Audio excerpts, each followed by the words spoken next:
Welcome back to this bonus episode of the Adaptive Athlete Podcast, the place for stories of adaptive athletes in the CrossFit space and beyond. I'm your host, Matt Hotho. Today I'm talking with Mike Egan.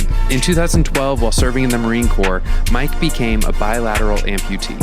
Since then, he's built a meaningful path as an athlete and a coach, competing in adaptive CrossFit, coaching at 3F CrossFit as an L1 trainer, and as a member of the seminar staff for the Adaptive Training Academy. Mike finished second at the Wheelwad Games in 2023 and 2024 in the seated 2 division, that's seated with hip function. And just this past month, he completed a Guinness World Record attempt for the furthest distance wheeled in a wheelchair in 24 hours. In this conversation, we talk about that effort, what it required, what it revealed, what he hopes other adaptive athletes can take from it, and he gives a hint at what's next for him. Let's get into it. Welcome back to a bonus episode of the Adaptive Athlete Podcast. I'm here today with Mike Egan. Mike, how's it going? It's going good. It's going good. Awesome, dude. You look a little bit tired. I have to imagine that can't still be from the world record attempt. I hear you have a newborn at home. How is newborn dad life going? It is eventful. We'll say that. It definitely keeps me on my toes. We'll say that. We'll start off with a disability joke right off the rip. So sleep not so great, but we're getting through it. You know, he's 5 weeks old now. Crazy. It's already been 5 weeks. But yeah, dad life is good. Good. Yeah, man, that is some of the best stuff. You look back at those newborn moments and it's like, man, it feels like the longest nights, but they grow up so fast.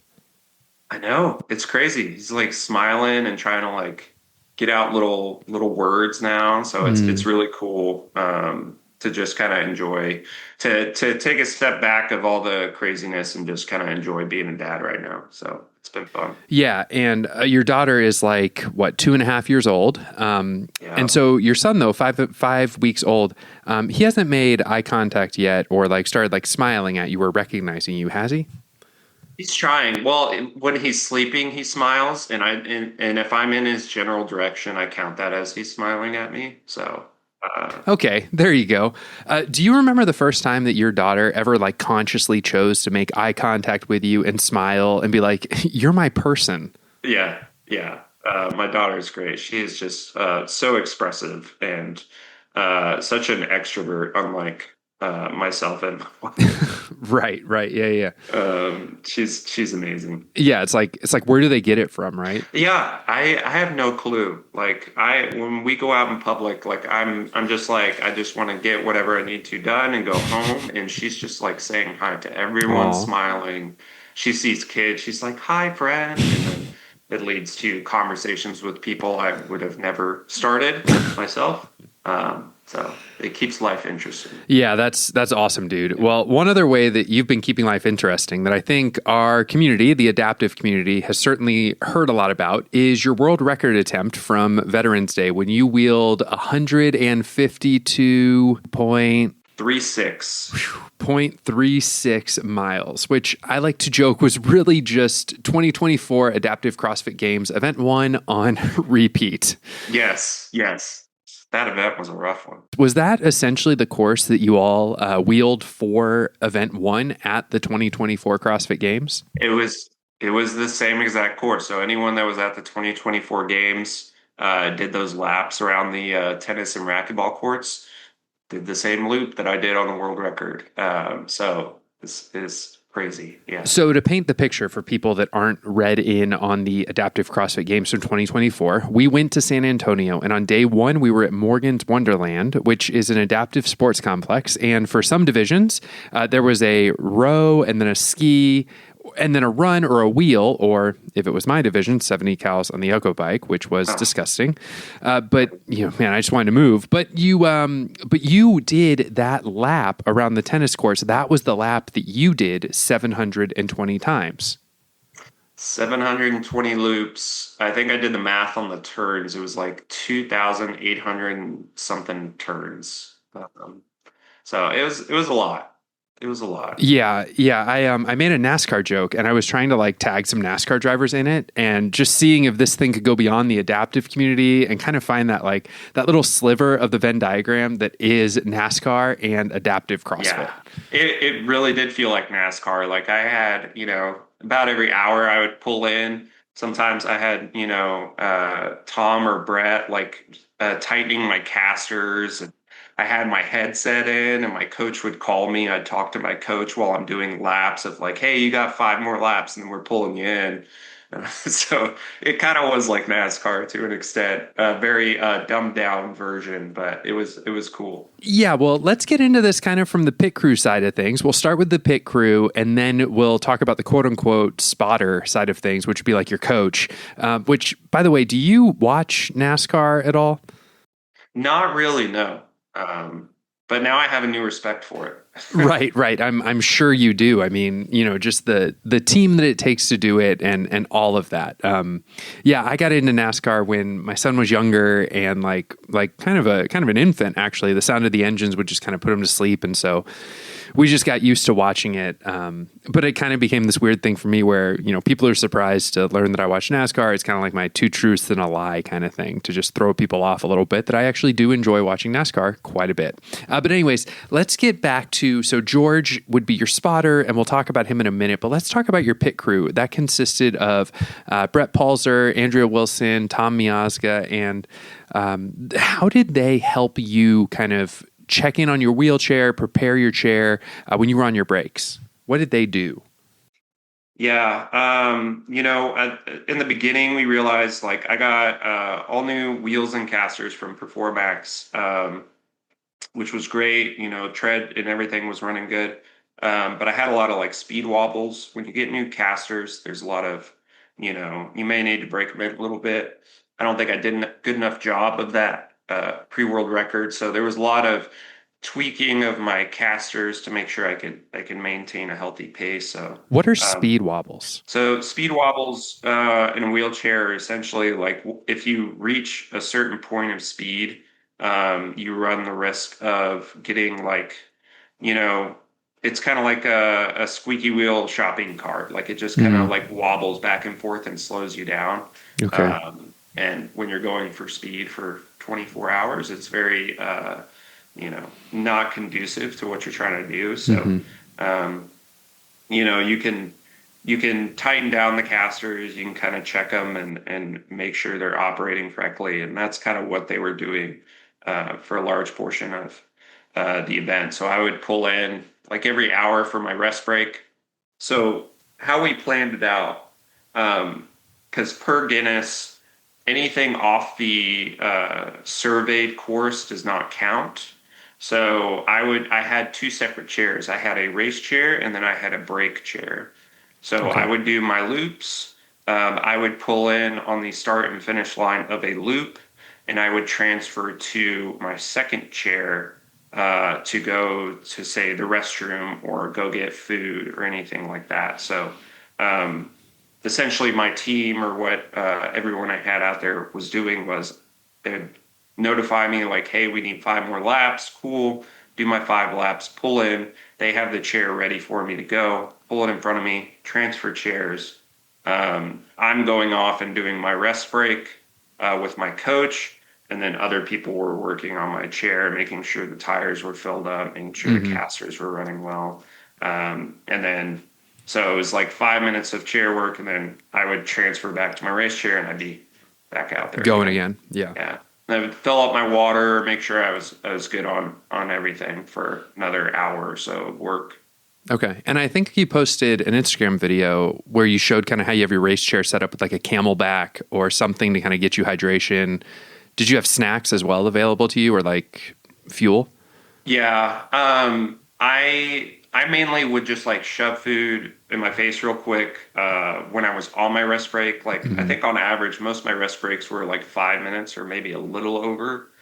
So I would use the restroom, and then I'd go. For the most part, I didn't transfer to. We had a treatment table set up in kind of like the aid station. Yeah. Sometimes I transferred to that, stretched out a little bit.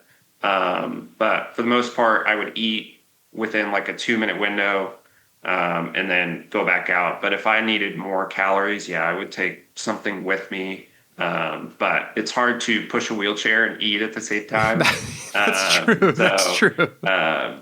Yeah, for the most part, unless it was like a quick grab and go snack, like I was eating for the most part during that 5-minute break.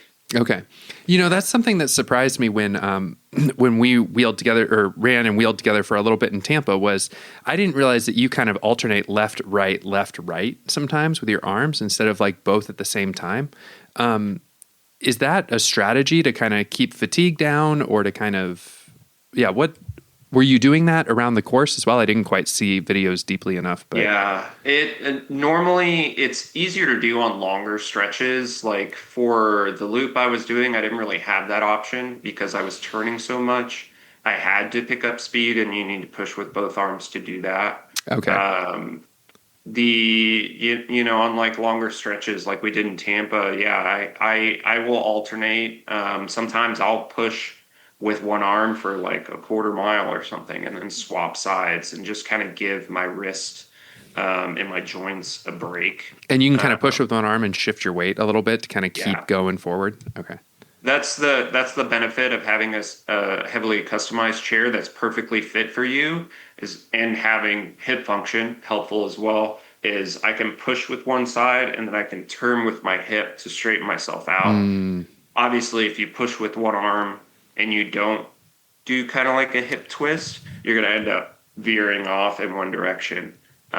So for myself, it's fairly easy to push with one arm as long as it's fairly flat and not like a very slanted slope. Yeah, I can push with one side and kind of straighten myself back out and give one arm a break. Yeah. Okay. But you were saying you didn't have that opportunity here because, I mean, it's a 400-meter course and you're basically going 100 meters turning or maybe 125 and then turning 50 meters turning. Oh, man. Okay. It was a lot. It was a lot, but we got through it. Yeah. Okay. So that was the people who were helping you on your chair. And I want to go back to Tom, Andrea, Brett a little bit in a second. But then you had George. And from what I've heard from Brett, George was Brett's coach, that y'all got connected and George does like ultras and was like, oh, let's do this. I've never done this before, but let's do this. Yeah. So when I really started planning on doing this world record, I didn't really tell anyone for like several months. And I was trying to figure out myself and kind of test different things. And like 3 months into it, I was like, I need help. Like one, I feel like crap. I'm not fueling properly. I didn't know that was the main issue, was I wasn't fueling properly. And I was like, I need some outside perspective on how to approach this and how to train for the next 9 months up to, I set the goal of like, I want to do this world record by the end of 2025. And I was like on the trajectory of I'm not getting where I need to be in time. So, I talked to Brett and he's like, dude, talk to my coach. Like he does these backyard ultras for like 100+ miles and like go talk to him. He's got a lot of experience in training people in this area. And he had the perspective of working with the adaptive community, working and coaching Brett for the CrossFit Games. So he had the experience in that lens he could throw on over ultra marathons for the adaptive community, but never had actually done it yet. Yeah. So it was a great learning experience for us both. Over the course of those months and kind of discovering what was possible and how to best approach what we were trying to do. Were there a few things that he picked up on as an ultramarathon coach for able-bodied athletes that were different because you're adaptive, either in the fueling that you needed or the way the fatigue built up because you're just using your arms more so? Yeah, I think the biggest things that we learned over the course of those months leading up to the world record was the different muscle groups, obviously, you use while pushing and where that kind of fatigue set in.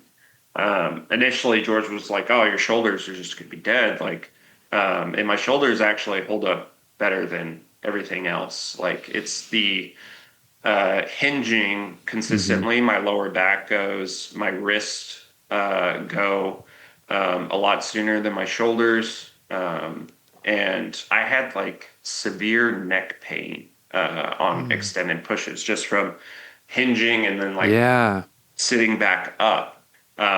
So we really took some like an approach to like I would hop on. I have the wheelchair tread from Equip Products. I got through them, and I would just like video myself pushing for like 5 minutes, and he would review it. It's like, okay, now I'm kind of seeing where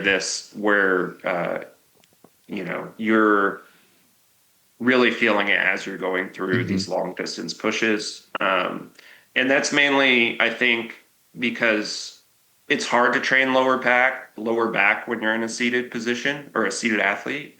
And, even talking to Andrea after, because she started pushing a lot, getting ready to come help me out during this attempt. She's like, I have never worked my lower back so hard than when I just start pushing long distances. And I was like, it really hits it stronger than anything else you could do. So it's been this cool kind of development of just figuring out like how to make it functional and how to be successful in a 24-hour period. And then nutrition was a big factor. George trained a lot of people how to be runners and knew that. He'd done it himself. Nutrition was different for me because I'm missing a third part of my body and the stimulus is different. The effort is different in a wheelchair. So figuring out nutrition-wise what was best for me was something that took a few months, but we got there. Mm-hmm. Yeah. So a couple of thoughts on that are really interesting is you said your wrists hurt, and I just realized like in a long push, your wrists are essentially your ankles. They're taking all that impact of hitting the wheels and then doing that push. So, geez, I mean, I couldn't imagine that. And then the working of the low back, I see what you mean about kind of every time we push down. I noticed when Andrea was pacing you, she like does this really aggressive hinge in each of her pushes to kind of get going. Yeah, Andrea spent a lot of time with me out there, so and talked to me a lot pre going out to the world record, and she's like was very interested in my cadence and how I like to push, and I was like, it's just something you figure out over the course of training, like what works best for you. Like Andrea is a no hip function athlete, so her pushing technique, her cadence is very different from mine. She can't do one arm at a time like you can. Right. And the force she would need to do what I do of that hinging isn't there. I think with some no hip function athletes, you may be able to push. So I actually use a hard push down to help me sit back up. And it alleviates some, to where I don't have to hinge as much. Like if I push back hard enough or push down hard enough and throw my arms forward, I can help myself lean back up. Yeah. And for her, she almost essentially like leans super far forward and then pushes herself up on her actual frame to get back up to a fully sitting position. Okay. So it's interesting, but she has a crazy pace. Like she makes her cadence work. She found what works for her. And it was just over time of just testing it out and figuring out what works. Yeah, I saw her posting a couple of 7:30 splits, and I was like, "Oh, Andrea, are you coming? Are you coming for the record?" I was like, "Andrea, there's a female version of this record." I was like, "I think you got this." And she's like, "I don't know," but she's having a good time with it. Yeah, that would be cool if the community came back together at Morgan's again to cheer on Andrea for event one repeat. Yeah. She knows the course well. She was out there. I think she said she did around like 60 miles with me. Yeah. So I realize we're jumping all over the place, but for me as an adaptive athlete who, again, kind of feels really connected to this community, I have so many curiosities about the people who were there and just kind of that community aspect of it. So let's jump right to Andrea, Tom, and the 60 miles that she did, and I'm sure that Tom did as well. I got the sense that at some point, they couldn't go in front of you. They had to stay behind you. But at some point, they were almost this visible force pushing you forward. Can you talk about that a little bit, kind of the role that they played? Especially in that like latter half of the attempt. Yeah. Both Tom and Andrea were out there consistently, especially more so towards the last half of the attempt. Andrea came out with me quite a bit on day one, but they really wanted to save it for when I needed it, which was like the last half of the world record, like midnight to noon. Yeah. It was rough and cold. It was so cold. Oh my gosh, it was like 41 degrees. Yeah, we had the craziest cold front come in on Sunday, like right before the world record. I was like, oh man. And it was windy. Yeah, it was like 40, low 40s. I think at some point it got down in the 30s, high 30s. But yeah, they were both out there with me. Brett, I'll talk about Brett first. Brett was out there. He was my making sure everything was running properly. There's a lot that goes into making sure a Guinness World Record, you have all the evidence you need to submit. And there was just so many moving pieces that if I had to worry about them constantly, like it would affect my performance. So Brett, I talked to several days before the attempt, kind of told him what all I needed and all the moving pieces like video, witnesses, the logbook, my rest breaks, everything that needed to be kind of planned out and moving smoothly. Brett made sure that all happened and it wasn't something I had to think about and I could focus on the world record. So Brett was a huge part of the success of the world record and taking that off my plate of, making sure like I had to have two witnesses at all times and they would rotate every 4 hours, making sure the next witnesses were coming. If there was somebody who couldn't make it, he would find a fill-in, stuff like that. So it was really like I couldn't have done it without Brett on all the moving pieces of the world record. Yeah. Andrea and Tom, like especially that last half, I think they were alternating almost they weren't doing every hour. They would do like 15, 20 laps with me and then alternate. So they would stay fresh and able to keep moving with me. And yeah, they were constantly behind me. Andrea's just like a moving force. Like when she's behind you, you keep moving. At one point she comes behind me. She's like, I feel like I'm stuck in a race. I can never win because I can't get in front of you. I was like, don't try and pass me, Andrea. Okay. But she was awesome to have out there and just kept me moving. And Tom was great as well. He'd be right.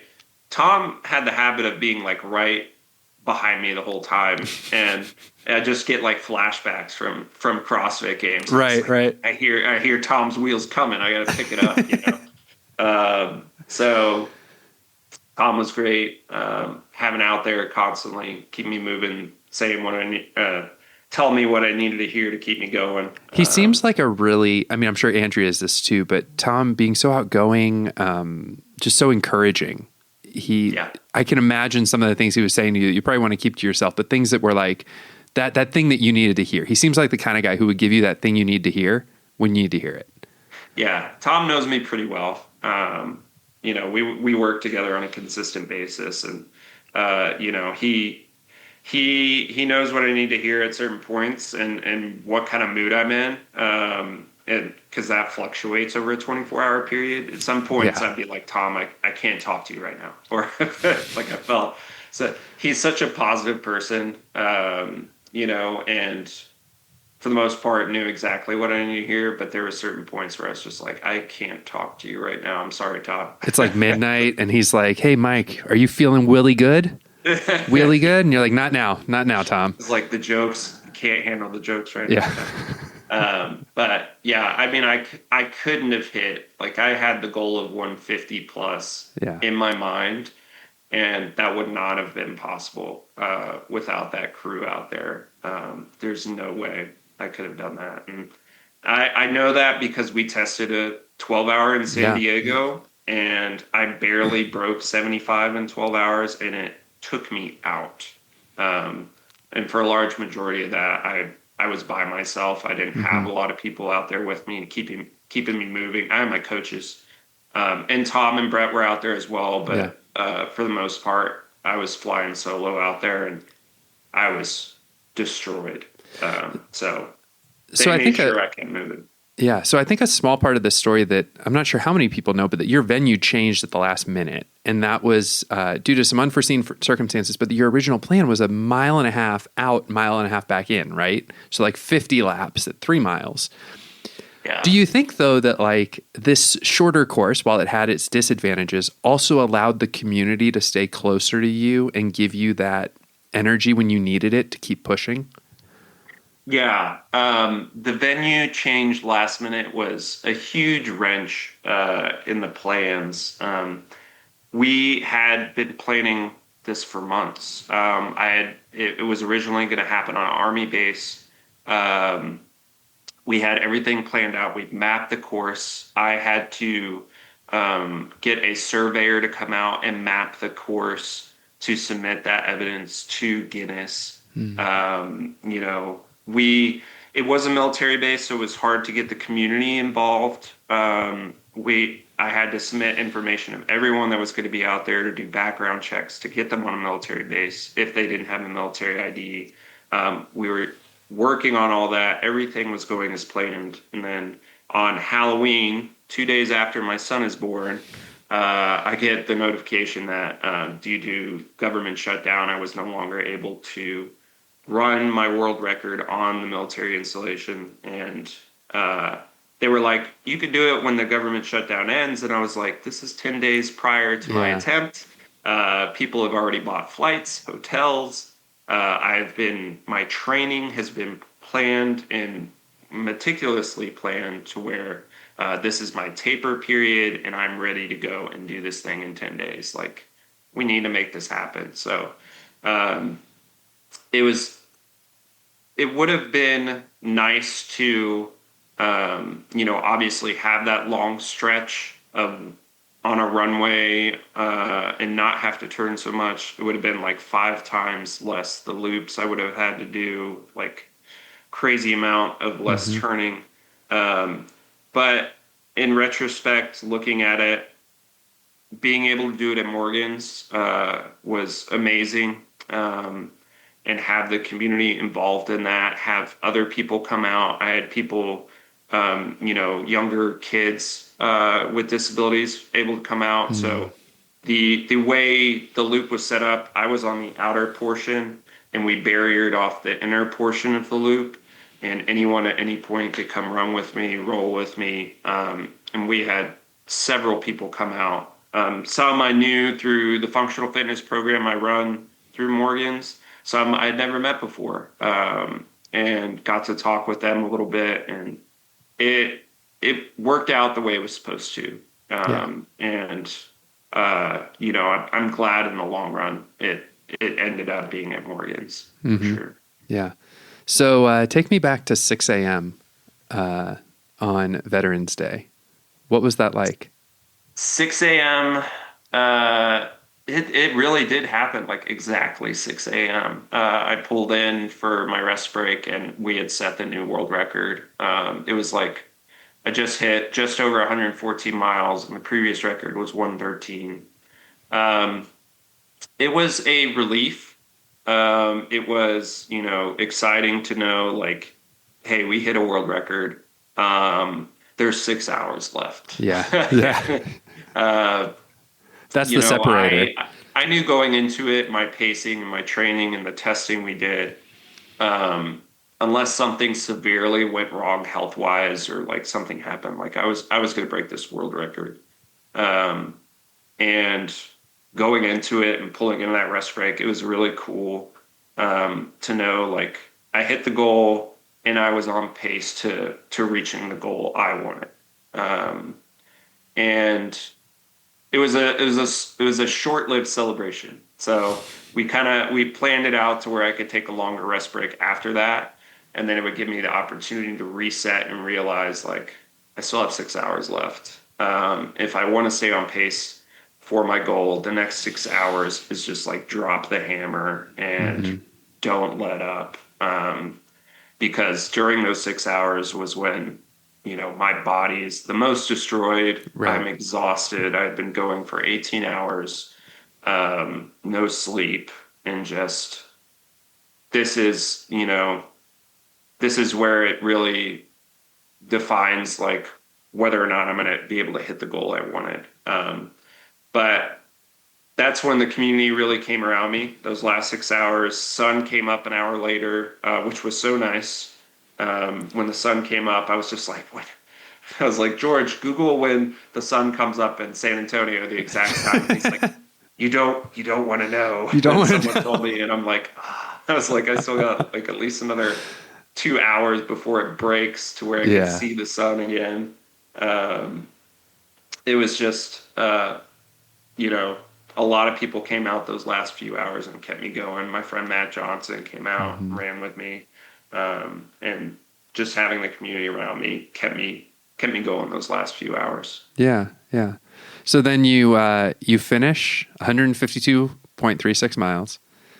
And then I think I saw in video, you turn to the crowd, you say some very touching and beautiful things.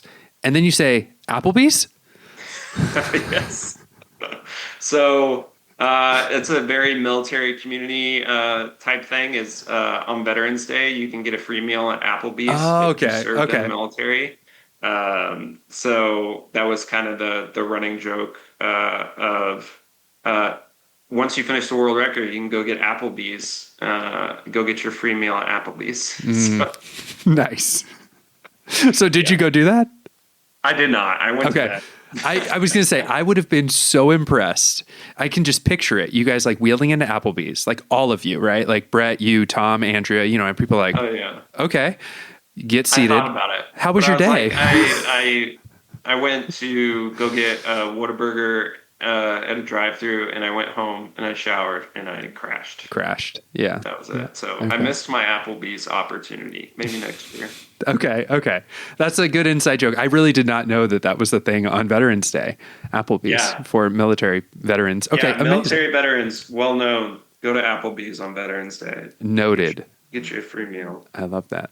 All right, so in this last little bit we have together, there's so much to your story, Mike, and we just don't have time to get into all of it today. I'm just going to highlight a couple of little things. You were the commentator at the 2025 Adaptive CrossFit Games, where you poured into the community, not as a competitor, but as an advocate, telling other athletes stories as they were coming off the field. You serve with the ATA Training Academy. You coach in a CrossFit affiliate. All these things are who you are. And at the end of that world record attempt, you stood in front of your community that's brought you this far, and you said something to them. And I can't do it justice, and we don't need to hear it verbatim, but I want you, if you have time right now, to just reflect on what this whole experience meant to you and this whole journey that you've been on as a coach, as an advocate, as an adaptive athlete. Yeah. When I finished the world record, I didn't know or have anything planned to say. And I thought I had a lot of time to think during that 24-hour period. Yeah. And I was like, going through, and I was like, this is a commemoration to the journey I had been on over the course of over a decade now. I've been living with a disability, and a lot of things happened over that time period. And I found I didn't really find something that gave me purpose and drive until, I really dove into coaching, working with the adaptive community, and finding my purpose again and finding a new way to serve. And I just kind of reflected on that at the end. And, I turned to the crowd and I was just like, if there's any statement to be made about this world record, it's that your pain isn't your story. It's just a chapter. So turn the page. And that was it. And I think that reflects whether or not you have a disability. Everyone goes through adversity in their life. It's not something that's conducive just to the adaptive community. And everyone's pain or, experiences are different. And it's just the acknowledgement of that fact does not have to define your life. It can be, adversity can be either destructive or it can be transformative. And the only difference between those two choices is your mindset and finding what drives you, what motivates you, and using your pain or your experiences as fuel to the fire. And I wanted to, go out there and show that during the world record and help spread that message to anyone that gets exposure to what we were doing out there. So it was a interesting journey to get to that point, to be able to reflect on my life and everything I had been through, and to be able to do a physical feat and give back to the veteran community, my adaptive community, and have all those people around me. I looked around me throughout that entire world record, and I was like, how lucky am I to get to this point in my life and have this kind of support and people believe in me. And it's a crazy journey, and I was happy to be on it and have that community around me. Yeah, I would imagine that Mike 10 years ago didn't know this was out there, and then it is. Yeah, Mike 10 years ago was in a very rough spot, and it really took some key people in my life to come through and help build me back up to where I needed to be. So, yeah. Well, that's awesome, Mike. Thank you for all that you're doing too to now build up the next people within the adaptive disability fitness community, because people are going to see what you did, who you are, how you carry yourself, and realize that there is an opportunity for them to open up a new chapter in their lives that isn't defined by what they can't do, but by what they can do. Yeah, absolutely. No, I'm excited. Every year, like especially at the Adaptive CrossFit Games, like people are younger. They're excited. Yeah. And I'm just like, man, I'm the old guy now. Dude, me too. I'm like, I can't even do this anymore. They're too young. You wake up for the next event and you're just like hunched over, like super sore. And the 20-year-olds are just like ready to go. And I'm just, oh man, I miss those days. Yeah. But no, I'm super excited to see, the direction the adaptive community is going. The exposure to adaptive sport, to, whether it be CrossFit or some other sport. There's so much out there, and there's so many opportunities to challenge yourself, to better yourself and live up to your full potential. And, I'm excited to see all those avenues explored, more exposure happening to them. And I'm just happy to be a part of that. Yeah. Well, what's next? Do you have another big goal that you're working towards? I do have another goal. It's kind of insane, and I'm trying to spread out the insanity as much as possible. But okay. I have something lined up for next year. I'm not ready to announce it yet because I have to get a new piece of equipment to make it even possible, and I have to go test it to make sure it's possible. But something is lined up, slated for next year, in a few months. So once I test it, I will be happy to announce it, and people will once again say I'm crazy. I love it, dude. I can't wait to hear what it is and what you're doing next.